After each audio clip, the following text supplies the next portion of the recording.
ำคนสายมาเมืองลางงามธรรมศาสตร์ป่าเขางามสาวลาวสินไหมแพรวาสำนวนชวนฟังเจ้าหยางมาเว้ามาจาข้ามโค้งด่านตมมา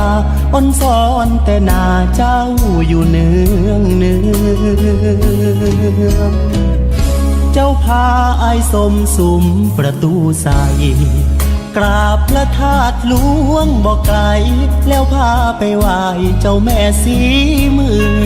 องขอพรด้วยกันเที่ยวกันจนตาเว้นเหลืองโอ้หนอสมคำลือเลืองว่าเป็นเมืองน้ำใจไมตรีน้ำโขงกันไทยและลาวมานานเดี๋ยวนี้จะเป็นตำนานเมื่อเขาเชื่อมกันเป็น AEC อยากให้สาวเจ้าเชื่อมสัมพันธ์ใจเฮาอย่างนี้ได้เพียงแลกเบอร์ที่มีบ่ฮู้คนดี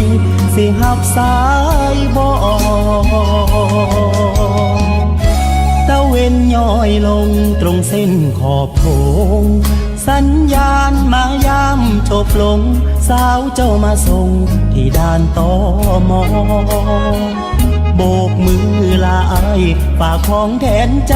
เป็นสร้อยคล้องคออ้ายด่วนกลับไทยแล้วเนาะแต่เจ้าหูบ่ลืมใจไว้ลาว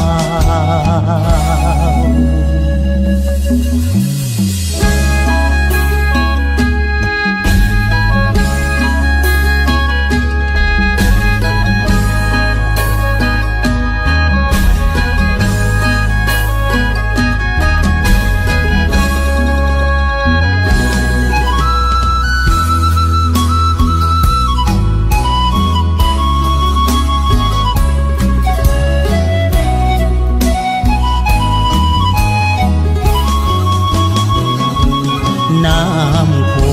งกันไทยและลาวมานานเดี๋ยวนี้จะเป็นตำนานเมื่อเขาเชื่อมกันเป็น AEC อยากให้สาวเจ้าเชื่อมสัมพันธ์ใจเฮาอย่างนี้ได้เพียงแลกเบอร์ที่มีบ่ฮู้คนดีสิหับสา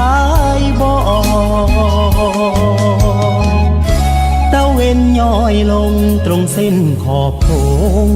สัญญาณมายามจบลงสาวเจ้ามาส่งที่ด่านตมโบกมือลาอ้ายฝากของแทนใจเป็นสร้อยคล้องคออ้ายด่วนกลับไทยแล้วเนาะแต่เจ้าหูบ่ลืมใจไว้